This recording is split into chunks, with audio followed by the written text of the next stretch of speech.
Oui, salut les amis. Nous venons de terminer avec l'agenda 2063 de l'Union africaine. Nous allons maintenant aborder euh, les guides méthodologiques d'élaboration des politiques publiques sectorielles en RDC, un document qui a été élaboré par le ministère du Plan depuis 2011, si je ne me trompe pas.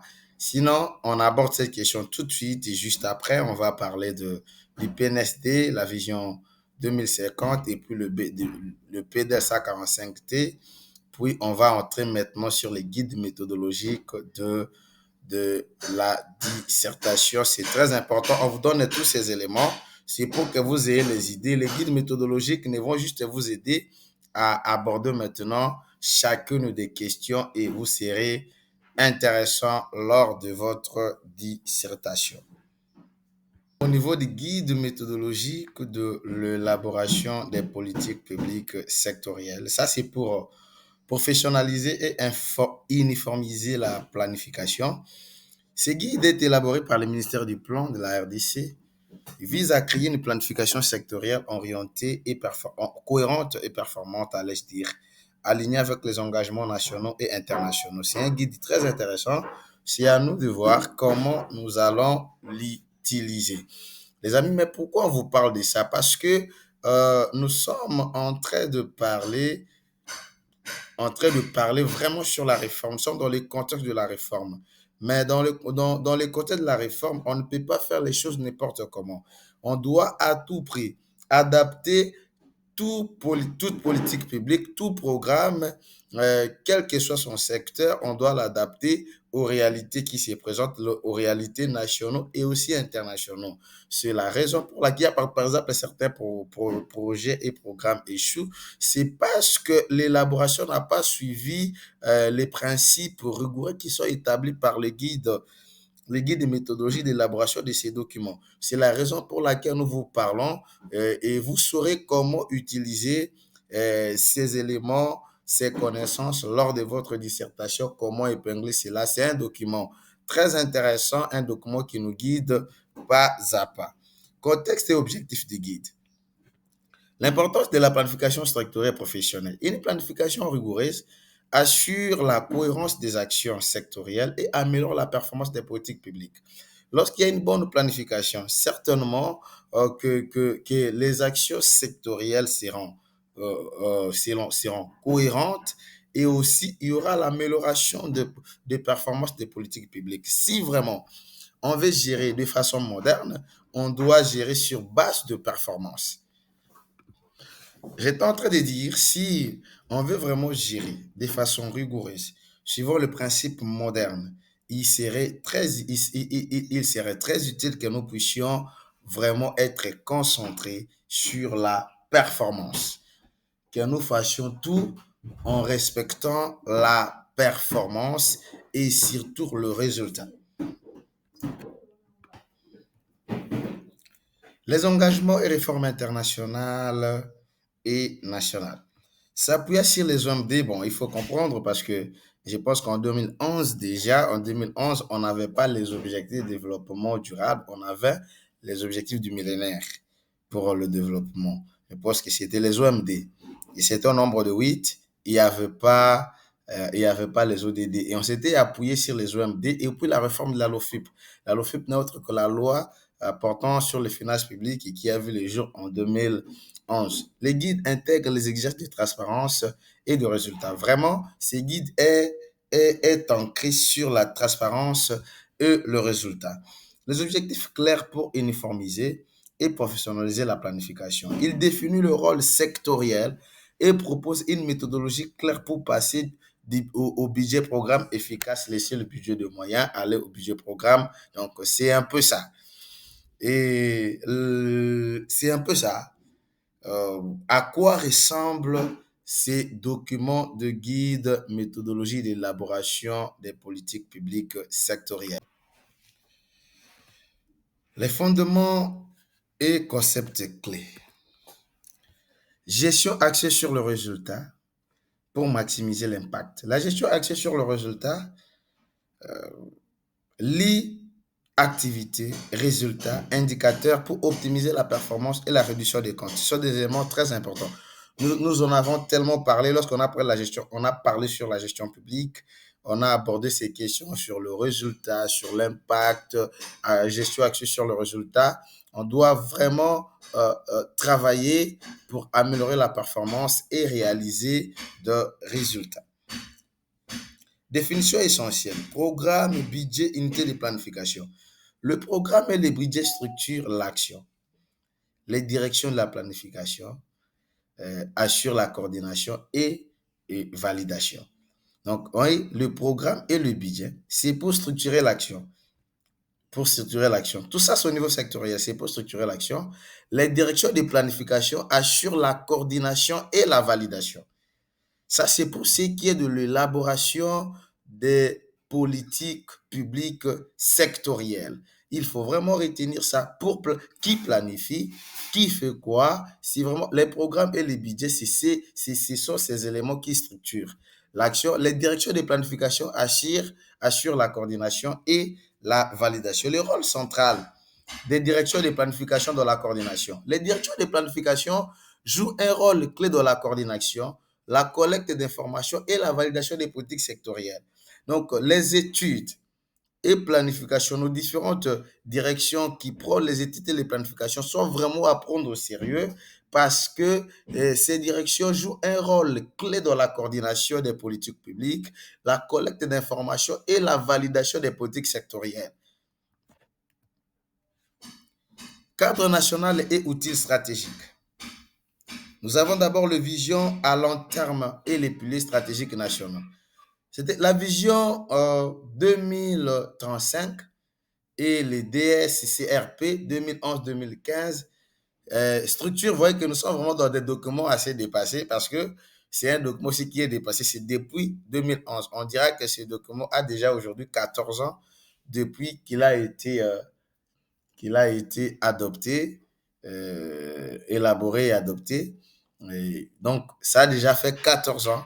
Vous voyez que la référence est un peu ancienne. Pourquoi? Parce que aujourd'hui, la vision 2035, c'est la vision 2050 que nous avons aujourd'hui avec qui est la phase ultime ou la dernière phase, la dernière phase pour l'émergence du pays à l'horizon 2050. Et avec aujourd'hui, lorsqu'on parle de DSR, DSCRP, nous voulons simplement dire qu'on est en train de parler de la planification, d'une planification périodique. On peut parler aujourd'hui du PNS de 2024-2028. Donc, c'est juste ça. Structure les développements autour de la gouvernance, l'économie, les services sociaux et l'environnement.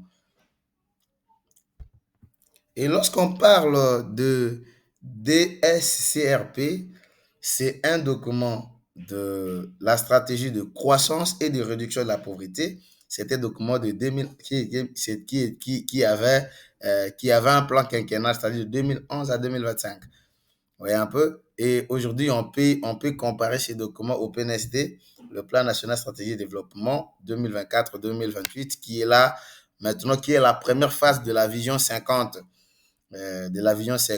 qui est un document qui aspire à l'émergence du pays à l'horizon 2050.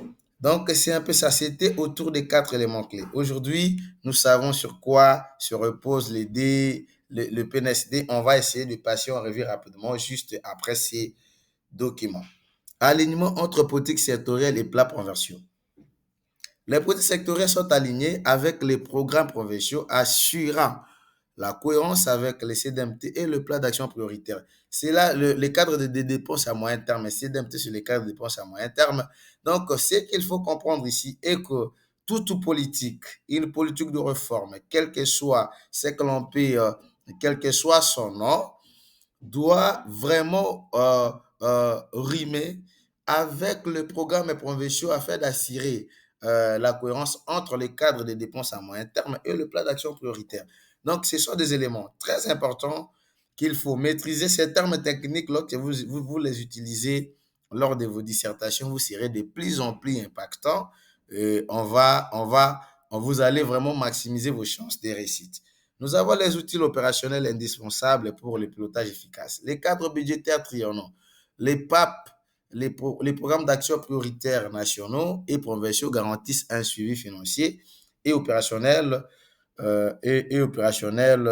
performant. C'est-à-dire, là, par rapport aux outils, nous avons les cadres budgétaires triennaux, mais aussi les PAP nationaux, les plans d'action prioritaires nationaux et provinciaux qui garantissent les suivis financiers et opérationnels performants.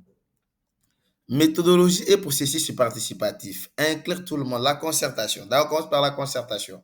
J'avais déjà parlé de ça. On ne peut pas initier une réforme sans pour autant euh, donner la clé de légitimité de cette réforme tout en cherchant d'abord l'appropriation collective ou l'appropriation des bénéficiaires finaux. Lorsque les bénéficiaires finaux ne parviennent pas à s'approprier une réforme, une politique, alors ça sera très compliqué. C'est un élément important qui pourra vous accompagner pas à pas pour que vous puissiez vous en sortir plus que victorieux. À part ça, nous avons les étapes structurées. La préparation. D'ailleurs, pour pouvoir bien élaborer et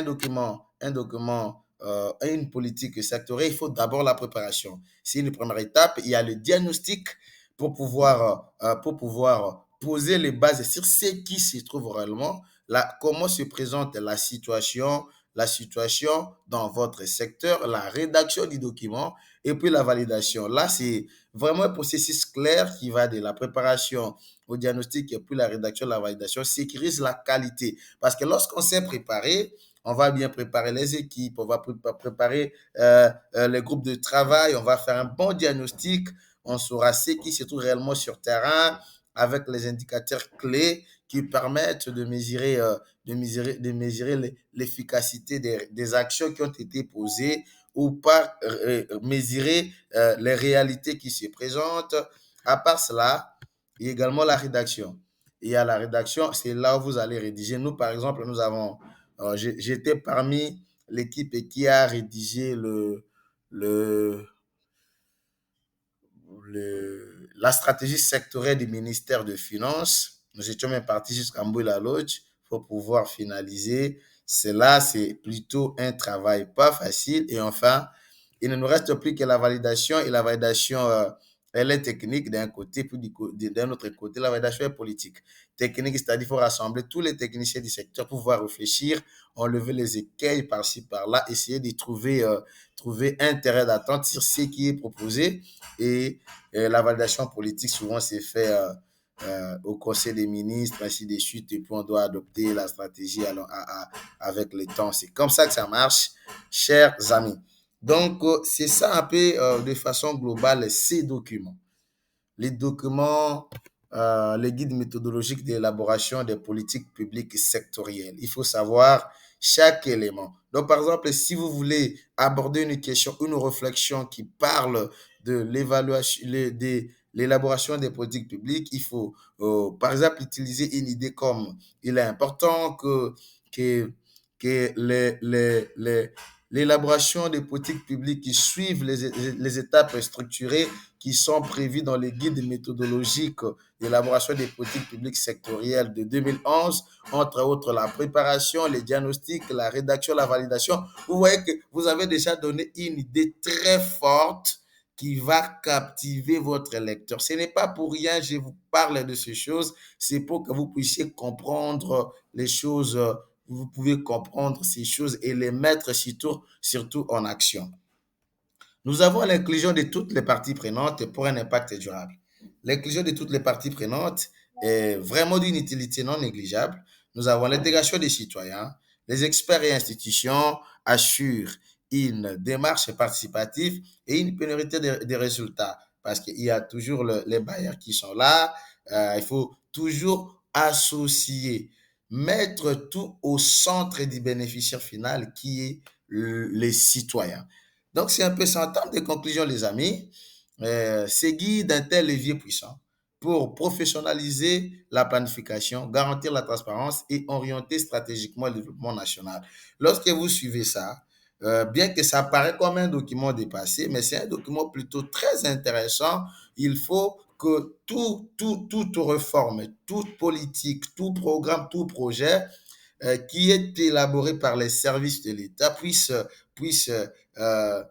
rimer avec ces processus plutôt intéressants qui est donné dans cet ouvrage, un document très utile pour professionnaliser la planification, garantir la transparence et orienter stratégiquement le développement national. Merci beaucoup les amis, c'était un élément très important. Je pense que je m'arrête là pour cette partie. Nous allons directement attaquer les autres parties. Nous allons essayer de vous présenter également un document qui a été publié, je pense qu'il est en 2015, un document qui parle de la vision, de la stratégie, de la réforme. Il faut également avoir une idée globalisante par rapport à ces documents. Nous allons également présenter le PNSD, la vision 50 et puis le PDSA 45T avant d'attaquer les guides méthodologiques de l'élaboration des politiques, de l'élaboration d'une dissertation. Allez, je dis désolé les amis. Vous voyez que je suis au niveau du niveau de la politique, l'élaboration des politiques, et je vais ramener dans un autre endroit. Merci beaucoup, on se retrouve tout de suite.